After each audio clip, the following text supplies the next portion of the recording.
Well, Linhart, think I'm gonna miss our talk shops, but unfortunately, this is our second and last one. So I want to start off by saying thank you. Also, you'll notice I have cards this week so that the video is not longer than it should be. I want to say thank you for being real with us. Thank you for being honest, and just thank you for the hard questions. I've probably gone back after every single class and either journaled or wrote something about just either the piece that I feel or the questions that I have, and something that I was very angry when you said it, but leaning into the questions has been one of the best things for me in this time. So if there's one thing that I'm taking out of this class, it might not be how to budget or what it looks like to live a life that matters, but it's the most important thing is a life with God.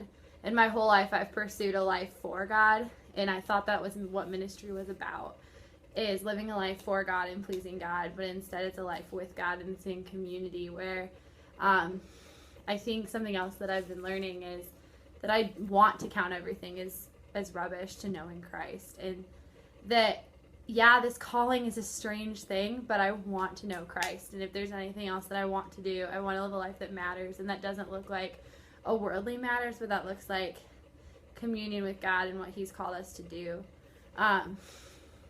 So what I've learned is it's okay to dream and embrace my calling. It's okay that I want to be a biblical studies student. It's okay that I want to go to grad school, and it's okay that I want to teach someday. And to some people that might be crazy.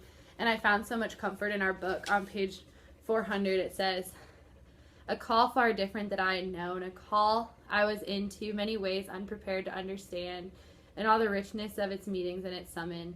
But I know it's a calling, and it's mine. That this calling is mine. And that I'm going to fully embrace what it means to be a woman in biblical studies. I'm going to fully embrace what it means to be a wife. I'm going to fully embrace what it means to be in leadership, and I'm going to fully embrace what it looks like to have a life with Christ." And what I've learned from this class and what I've been wrestling with is this discontent. This discontent of, well, I'm not doing something practical. I'm not doing something that seems like it matters. But what matters is not what I produce, it's who I am. And so that helps me to calm the discontent, calm the tension that I felt like I've been living in.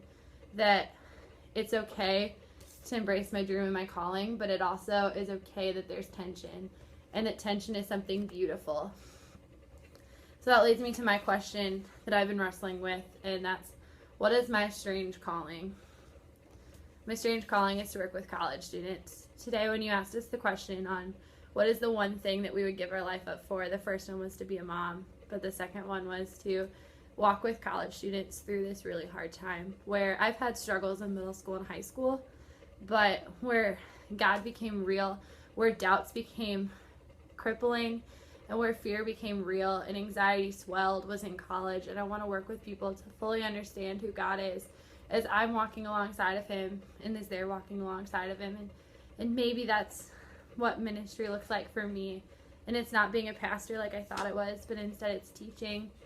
And so as we've been talking about creating, what I've come to the conclusion is that learning is my creating. And that I'm going to not maybe be able to create really awesome papers or a beautiful piece of artwork, but I'm going to be able to learn. I'm going to be able to create through teaching and through being with the next generation and the people that are going to embrace Christ for all that they are. The verse that I've been living off of in this class is Galatians 5:25. If we live by the Spirit, we must also follow the Spirit. Thanks for making me reflect. And I know going in that my calling is mine, and I'm proud of it.